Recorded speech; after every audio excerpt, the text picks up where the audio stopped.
ऐसी कोई एबनॉर्मलिटी जो कि आपके सेक्स क्रोमोसोम के ऊपर हमें देखने को नहीं। Hi learners, this is Gaurav Sharma, welcome to kelvin.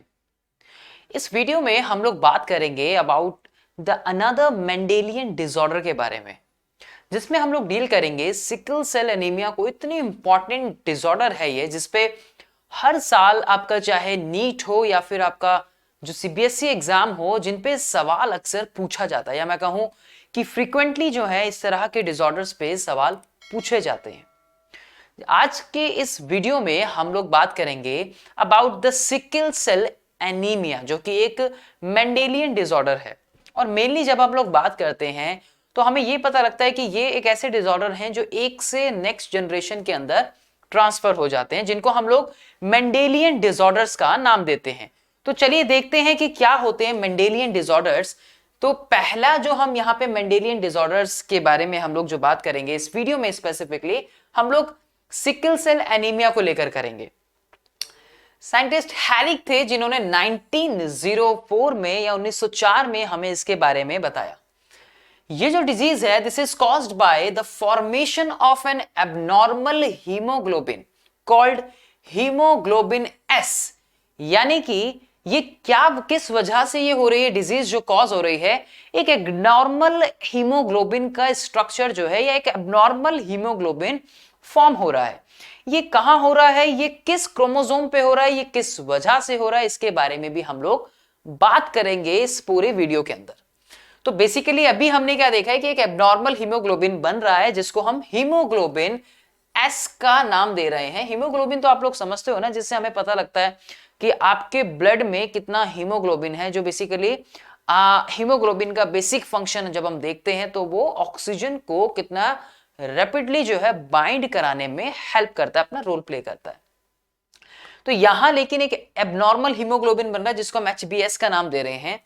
Abnormality जो आ रही है इस हीमोग्लोबिन के बनने की, वो क्यों आ रही है? Due to the point mutation. समझते हो ना, पॉइंट म्यूटेशन यानी कि एक म्यूटेशन तो वो होती है जो कि कंप्लीट हमें डीएनए के सीक्वेंस में देखने को मिले, या कंप्लीट हमें पूरी तरह से किसी सीक्वेंस में देखने को मिले। एक पॉइंट म्यूटेशन वो होती है जहां पे हम कह सकते हैं कि एक लंबी, जैसे कोई एक अमीनो एसिड की चेन है और हमें किसी एक XYZ किसी एक पॉइंट पे हमें म्यूटेशन जो है या चेंज देखने को मिल रहा है। वही चीज हम इसमें समझेंगे कि यहां किस तरह की पॉइंट म्यूटेशन जो है हमें देखने को मिल रही है इस पर्टिकुलर डिसऑर्डर के अंदर, right? That is an autosome linked recessive disorder. अब यहां ऑटोसोम क्या होते हैं? एक तरफ आप पढ़ते हो सेक्स लिंक्ड रिसेसिव डिसऑर्डर, और दूसरी तरफ हम देखते हैं ऑटोसोम। ऑटोसोम्स वो होते हैं जो आपके सेक्स क्रोमोसोम्स के ऊपर नहीं है, यानी कि ऐसी कोई बीमारी, ऐसी कोई एबनॉर्मलिटी जो कि आपके सेक्स क्रोमोसोम के ऊपर हमें देखने को नहीं मिल रही, यानी कि उसके अलावा वो किसी अदर क्रोमोसोम के ऊपर हमें देखने को मिल रही है। तो क्रोमोसोम, दूसरी तरफ पॉइंट म्यूटेशन, दो चीज यहां पे अभी निकल कर आई हैं, राइट? चलो, तो अगला जो पॉइंट हमें ये कहता है यहां पे, नेक्स्ट जो हम इसके अंदर देखते हैं, the disease is controlled by a single pair of allele like HbA and HbS। तो कंट्रोल जो हो रही है किससे? Controlled by a single pair of allele, like एक हो गया HbA। अब ये जो यहां पर हम HbA के बारे में बात करते हैं, Hb तो आपका हीमोग्लोबिन को रिप्रेजेंट कर रहा है, जबकि यहां A जो है वो एक नॉर्मल कंडीशन को दे रहा है, और जबकि जो HbS है आपका, वो मैंने क्या बताया आपको, ये एक एबनॉर्मलिटी को शो करता है। HbS जो है एबनॉर्मलिटी को शो करता है। अब कब ये हमें एक्सप्रेस करता हुआ दिखेगा, कब नहीं दिखेगा, वो चीज को भी जरा थोड़ा सा जानते हैं। So only the homozygous individuals for HbS, like HbS homozygous, मतलब इस कंडीशन में शो द डिजीज फिनोटाइप, यानी कि जब ये कंडीशन हमें देखने को मिलेगी तब हम उसको बोलेंगे कि यहां ये जो है शो करेगा, ये एक्सप्रेस करेगा खुद को। जबकि ऐसी कोई कंडीशन अगर हमें देखने को मिलती है जीन की, एलील, जीन समझते हैं ना कि एलील तो ये तो हमारे पेयर में होगा ना, जीन्स तो अगर ये हेट्रोजाइगस कंडीशन हमें देखने को मिलती है, that is a heterozygous condition. अगर ऐसी कंडीशन हमें इंडिविजुअल में देखने को मिलती है तो वो एज अ कैरियर अपना रोल प्ले करेंगे। कि वो उसको ट्रांसफर कर रहे हैं, जरूरी नहीं है कि वो किस तरह से एक्सप्रेस करेगा या नहीं करेगा। तो वो सिर्फ ऐसी कंडीशन में एक कैरियर का काम कर रहे हैं, लेकिन यहां जो है वो कंप्लीट हमें एक अफेक्टेड इंडिविजुअल जो है वो देखने को मिलेगा। ये स्ट्रक्चर आपको दिख रहा होगा आपकी स्क्रीन पे सामने। ये एक स्ट्रक्चर है जो कि एक बीटा और अल्फा चेन को बताता है उसके ऊपर, उस हीमोग्लोबिन के ऊपर, राइट। जैसे कि आप देखते हैं कि कोई भी जो आरबीसीज आप देखते हैं ना, कि जैसे कि वो उसकी जो शेप होती है, तो उसके ऊपर आपका एक ये हमें इस तरह से देखने को मिलता है, ये आपका अल्फा और बीटा चेन जो देखने को मिलती है हमें दोनों एंड पे, तो इस तरह से सिचुएटेड होते हैं ये उसके ऊपर, राइट। और इनके अंदर आपको देखने को मिलती है इन हीमोग्लोबिन्स की चेन। होता क्या है बेसिकली, ये जो आपको देखने को मिल रही है ना डिजीज, ये कहां देखने को मिल रही है, ये आपको क्रोमोसोम नंबर 11 पे देखने को मिल रही है। तो वहां क्रोमोसोम नंबर 11 जो हो गया आपका, मैं एक चीज और बताता हूं आपको जिससे कि और अच्छे से आपको समझ आए वो चीज। तो जैसे कि हम लोग बात करते हैं ना कि ये मान लीजिए ये कोई आपका क्रोमोसोम नंबर 11 हो गया, ये हो गया आपका कोई क्रोमोसोम नंबर 11, और ये उसके ऊपर कोई पर्टिकुलर जीन है जो कि आपका हीमोग्लोबिन बनाने में अपना रोल प्ले कर रही है। किसको बनाने में? हीमोग्लोबिन बनाने में अपना रोल प्ले कर रही है। तो इसके ऊपर पर्टिकुलर कोई चेन आपको इनकी देखने को मिलती है, और वो चेन जो है वो किस तरह से खुद को बताती है कि भाई एबनॉर्मलिटी है, नॉर्मलिटी है, कैसे, उसको हम लोग अभी उसमें देखेंगे। तो बेसिकली इसके ऊपर फिर आपको ये बीटा चेन और अल्फा चेन्स देखने को मिलती हैं इस हीमोग्लोबिन के ऊपर, ठीक है ना, ये चीज समझ आई। तो ये आपको उसके अंदर ये चेन्स जो है वो देखने को मिलती है, ठीक है। अब ये diagram, this is very important, ये आपकी एनसीईआरटी से लिया गया है, ठीक है, ये बहुत इंपॉर्टेंट है। सवाल आपके यही इसी डायग्राम से पूछा जाता है आपके कॉम्पिटिटिव एग्जाम में हो, लेकिन एक चीज है कि यहां पे थोड़ा सा घुमा के पूछा जाता है, इसलिए हर एक लाइन को समझना जरूरी है, जो कि मैं आपको यहां से समझाता आ रहा हूं कि हर एक लाइन आपको क्या बता रही है, ठीक है। लाइक वो पॉइंट म्यूटेशन हो, या फिर ये हीमोग्लोबिन एस हो, या फिर एबनॉर्मलिटी कैसे होगी, ऑटोजोम का क्या मतलब है यहाँ पे, और हेट्रोजाइगस कंडीशन कैसी होगी, और ये अभी दो लाइन और बहुत इंपॉर्टेंट है जो आपको यहाँ पे समझनी बहुत जरूरी है। बाय इंग्राम इन 1958, ये एक जो साइंटिस्ट थे, जो रिसर्चर थे, ये इनके थ्रू हीमोग्लोबिन जो था इन्होंने डिफर किया कि S differ from normal haemoglobin A. जो एस है वो डिफर कर रहा है, जिससे कि हमें पता लगा कि एक HbA है और एक HbS है। तो वो कब डिफर कर रहा है? In only one amino acid, like 6th amino acid of beta chain. तो वही बीटा चेन के बारे में बात हो रही है कि एक लॉन्ग चेन है अमाइनो एसिड की, एक लॉन्ग चेन है प्रोटीन की, और उसकी जो बीटा चेन है ना, इसकी जो बीटा चेन है, इस एक बीटा चेन पे इसमें इस तरह से होते हैं कि अल्फा 1 अल्फा 2, ये बहुत ज्यादा रेलेवेंट नहीं है आपके लिए, लेकिन सिर्फ बताने के लिए कि यहां कौन सी बीटा चेन के बारे में बात हो रही है, कि क्रोमोसोम पे हीमोग्लोबिन बनाने वाली जीन है और उसके ऊपर हमें इस तरह से हीमोग्लोबिन पे वो चेन्स देखने को मिलती हैं, लाइक अल्फा चेन और बीटा चेन। तो ये जो आपकी लाइन आती है ना एनसीईआरटी की कि 6th amino acid of beta chain, तो ये उस बीटा चेन की बात हो रही है, और उसके ऊपर आपको ये इतनी सारी ये प्रोटीन्स की या अमाइनो एसिड की जो है चेन देखने को मिल रही है। तो बेसिकली वहां पे ये जो रिप्लेसिंग हो रही है, जिसकी वजह से ये सिकल सेल टाइप जो है आपको देखने को मिल रहा है। क्या देखने को मिल रहा है? ये जो चेंजेस आपको देखने को मिल रहे हैं सिकल लाइक, जैसे नाम से आपको पता लग रहा है ना, सिकल सेल बनना यानी चेंज होना, सिकल लाइक शेप बनना उसकी, या चेंजेस आना शेप के अंदर। सो हो क्या रहा है यहां पे, अभी हम इसको डिस्कस करते हैं इस डायग्राम को, कि glutamic acid is replaced by valine due to the substitution या transversion of T by A. देखिए सब्स्टिट्यूशन का बट मतलब क्या होता है? सब्स्टिट्यूट मतलब किसी एक की जगह दूसरा, किसी एक की जगह दूसरा। जैसे कि आप लोग देखते हैं कि जैसे क्रिकेट है, क्रिकेट में आप देखते हैं ना कि भाई इसकी जगह ये सब्स्टिट्यूट फील्डर जो है वो फील्डिंग करने आ रहा है। सब्स्टिट्यूट मतलब ये चीज आप समझते हैं कि सब्स्टिट्यूट एक की जगह कोई दूसरा आ रहा है, सब्स्टिट्यूट बन रहा है। दूसरी तरफ यहाँ पे ट्रांसवर्जन की हम लोग बात करते हैं, किसकी? ट्रांसवर्जन के बारे में हम लोग यहाँ पे बात करते हैं। तो ट्रांसवर्जन का क्या मतलब होता है? ट्रांसवर्जन का मतलब होता है ट्रांसफर करना, किसी एक की जगह कोई और दूसरा बनना। जैसे कि आप लोग देखते हैं, आपने नाइट्रोजिनस बेसिस के बारे में पढ़ा है ना? आप लोगों ने नाइट्रोजिनस बेसिस के बारे में तो पढ़ा ही है। अब नाइट्रोजिनस बेसिस में हम लोगों को क्या देखने को मिलता है? उसके अंदर आप देखते हैं प्यूरिन और पायरिमिडिन। क्या देखते हैं? प्यूरिन और पायरिमिडाइन जो है वो आपको देखने को उसके अंदर मिलते हैं। अब पायरिमिडाइन क्या होते हैं? जैसे कि कट, यानी कि आपके ये तीन जो है पायरिमिडाइन आपको देखने को मिलते हैं। सिंपली हम इसको किस तरह से याद करते हैं? कट, इस तरह से। और प्यूरिन जो है, अब जैसे आपको ए और जी जो है वो देखने को मिलते हैं।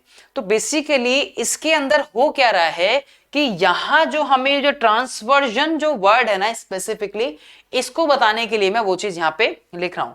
तो ये ट्रांसवर्जन में क्या हो रहा है कि प्यूरिन को जो पायरिमिडिन है वो चेंज करता हुआ यहां पे आपको दिख रहा है कि प्यूरिन को जो है पायरिमिडिन ने चेंज कर दिया। जैसे कि हमें यहां पे देखने को मिल रहा है कि ये क्या हो रहा है यहां पे? Transversion of T by A, transversion of T by A, T by A, हमें ये चीज देखने को इसके अंदर मिलती है in the second position of the triplet codon. In the second position of the triplet codon हमें ये चीज इसमें देखने को मिलती है। तो प्यूरिन को पायरिमिडाइन ने चेंज कर दिया। इस कंडीशन में उसको हम बोलते हैं ट्रांसवर्जन होना, यानी कि चेंज होना, जिसको हम लोग बोलते हैं। ठीक है जी, ये बात समझ आई? तो आप देख सकते हैं इसमें कैसे कि जैसे इस तरह से यहां पे भी कि इसको यहां ए ने जो है कैसे जो यहां पे यू में, यानी कि इसमें चेंज कर दिया, देखने को मिला ना इस तरह से। तो इसको बोलते हैं ट्रांसवर्जन होना। तो transversion of T by A in the second position of the triplet codon CTC which is change to CAC, जो कि बाद में जाके CAC में जो है वो कन्वर्ट हो गया in the beta haemoglobin gene situated on chromosome 11। तो हो क्या रहा है यहां पे कि ये एक लॉन्ग चेन आपको देखने को मिल रही है। इस बीटा जो चेन है ना, ये बीटा ग्लोबिन जो चेन है, इसके ऊपर लगभग आपको ऐसी लॉन्ग चेन जो है ये देखने को मिलती है। और ये लॉन्ग चेन जो है एवरेज, जैसे मान लीजिए कि ये 46 जो है कितनी होती है, ये 46 अमाइनो एसिड की जो है चेन आपको देखने को मिलती है। किसकी? 46 अमाइनो एसिड की चेन जो है वो आपको देखने को मिलती है। हालांकि ये आपके एग्जाम में नहीं पूछा जाएगा कि कितनी चेन इसमें देखने को मिलती है, तो वो सिर्फ आपको बता रहा हूं कि ऐसी एक लॉन्ग चेन जो है आपको देखने को मिलती है, राइट? तो उसमें सिर्फ एक 6th पोजीशन पे, जो कि क्या बनना चाहिए, ये एक नॉर्मल HbA जीन है। नॉर्मल HbA में क्या हो रहा है, यहां मैसेंजर आरएनए अपना रोल प्ले कर रहा है, तो यहां ये कन्वर्ट हुआ, तो ये GAG बना, ये ग्लूटामिन आना चाहिए 6th पोजीशन पे। लेकिन एबनॉर्मल कंडीशन में, यानी कि HbS में, यानी कि सिकल सेल वाली कंडीशन में क्या हो रहा है यहां पे कि जब ये सीक्वेंस चेंज हुआ यहां पे, तो नहीं, एक्चुअली होना क्या चाहिए कि जब ये सीक्वेंस यहाँ पे चेंज हुआ, जब ये कन्वर्ट हुआ, तो ये जो था ये कन्वर्ट, ये सीक्वेंस भी कोडोन का जो था वो चेंज हो गया। कोडोन तो आपने पढ़े ना, कोडोन के बारे में तो जानते हैं ना कि हर कोडोन जो है वो कैसे बनाता है, हमें जो ट्रिपलेट बना रहा है वो हर किसी ना किसी प्रोटीन के लिए जो अमीनो एसिड के लिए कोड कर रहा है। तो यहाँ ये सीक्वेंसिंग जो है वो चेंज हो रही है, यहाँ ये कोडिंग जो है वो चेंज हो गई, और ग्लूटामिन की जगह क्या बन गया, ये बन गया वेलाइन बना। क्या बना? वेलाइन बना। अब इसकी वजह से हमें आगे जो है कंडीशंस जो है वो अलग देखने को मिली, राइट? तो ये एक मेन पॉइंट हम इसके अंदर देखते हैं। That diagram is very very important, ध्यान रखिएगा। तो बेसिकली मेन पॉइंट क्या है यहाँ पे कि इस 6th पोजीशन पे, इस लॉन्ग अमाइनो एसिड की इस 6th पोजीशन पे ग्लूटामाइन की जगह हमें वेलाइन जो है वो देखने को मिल रहा है, एक HbS इस एबनॉर्मल सिकल सेल के अंदर, जिसकी वजह से ये हमें चेंजेस जो है इसकी शेप में भी देखने को मिलते हैं। तो ये एक बात थी किसकी, एक इस सिकल सेल एनीमिया की, जिसका एक मेजर सिम्टम जो है वो एनीमिया की तरफ कॉज करता है। किसी अदर वीडियो में मैं आपको बताऊंगा जरूर कि किस तरह से इसके सिम्टम्स जो है वो एनीमिया हो गया या अदर कोई हो गया वो हमें देखने को मिलते हैं। लेकिन अभी हमने इस वीडियो में हमने ये चीज देखी कि एक्चुअली इसके अंदर हो क्या रहा है। वो जो बीटा गैलेक्टोसाइडिक, जो हम बीटा 6th अमाइनो एसिड पे बीटा चेन की हम लोग जो बात कर रहे हैं चेंज होने की, वो एक्चुअली सीक्वेंस है क्या, और किस तरह से वो चेंज हो रहा है, जिस चीज को हमने इसमें समझा। अब देखते हैं कि जैसे मान लीजिए कि यहां ये क्रॉस करा रहे हैं हम between two sickle cell carrier के बीच में, राइट। अब जैसे ये एक कैरियर विमेन है, ठीक है, और ये एक कैरियर मैन है, तो आपको इसमें दोनों ही देखने को मिलेंगे, क्योंकि आपने ऑटोसोमल पढ़ा ना, ये कोई स्पेसिफिकली सेक्स लिंक तो नहीं है, तो यहां आपको दोनों ही कैरियर जो है वो देखने को मिलेंगे या मिल सकते हैं, ठीक है। ये चीज ध्यान रखना, यहां कोई पार्शियलिटी या स्पेसिफिसिटी आपको देखने को नहीं मिलेगी उसकी तरह जैसे आप सेक्स लिंक्ड डिसऑर्डर को पढ़ते हो, राइट। अब जब हम यहां से गैमेट्स की बात करते हैं, तो गैमेट्स में जैसे आपका ये आपका एक HbA आ गया और दूसरा ये आपका HbS आ गया, उसी तरह से यहां पर भी आपका ये HbA एक गैमेट आ गया और दूसरा जो है वो HbS आ गया। ऑफस्प्रिंग जब हम देखेंगे कि कितने % चांसेस ऐसे हैं कि जो एक कंप्लीट हमें देखने को मिले कि नेक्स्ट जनरेशन में आ सकता है, ट्रांसफर हो सकता है, और कौन सा कितने % नहीं आ सकता है, कैरियर हमें कितने देखने को मिलेंगे। तो अगर हम इसका एक पनेट स्क्वायर बना ले तो उस पनेट स्क्वायर की हेल्प से हम निकाल सकते हैं। तो जैसे कि मैं इसमें निकाल रहा हूं कि यहां मेरा ये एक HbA हो गया और ये मेरा एक HbS हो गया, उसी तरह से ये हमें देखने को मिला यहाँ पे। तो ये एक HbA और HbA देखने को मिलेगा जो कि एक नॉर्मल को शो करेगा, ये एक HbA और HbS बनाएगा जो कि हमें एक कैरियर दिखाता हुआ दिखेगा कि ये एक कैरियर हो गया। यहां जब हम देखेंगे ये एक आपका HbA और HbS हो गया और यहां पर हमें ये HbS और HbS देखने को मिलेगा। तो ये वाला जो एक है ये एक आपका अफेक्टेड हुआ, और जबकि आपका ये एक पूरी तरह से नॉर्मल देखने को मिला, ये एक आपका अफेक्टेड हुआ, और ये जो है आपके दोनों ये कैसे हुए, ये आपके कैरियर हुए, राइट। तो इस तरह से आप किसी का भी जो चांसेस हैं कितने % है वो तो ये पेडिग्री एनालिसिस के थ्रू या आप ये किसी भी उस जनरेशन में आप ये निकाल सकते हैं कि अगर कोई अफेक्टेड है या कैरियर है तो किसके कितने % चांसेस है नेक्स्ट जनरेशन में ट्रांसफर होने के, राइट। तो ये तो डाई वैसे ही कर जाएगा, ठीक है, एक स्टेज में आने के बाद। इस तरह से हम किसी भी क्वेश्चन को सॉल्व कर सकते हैं।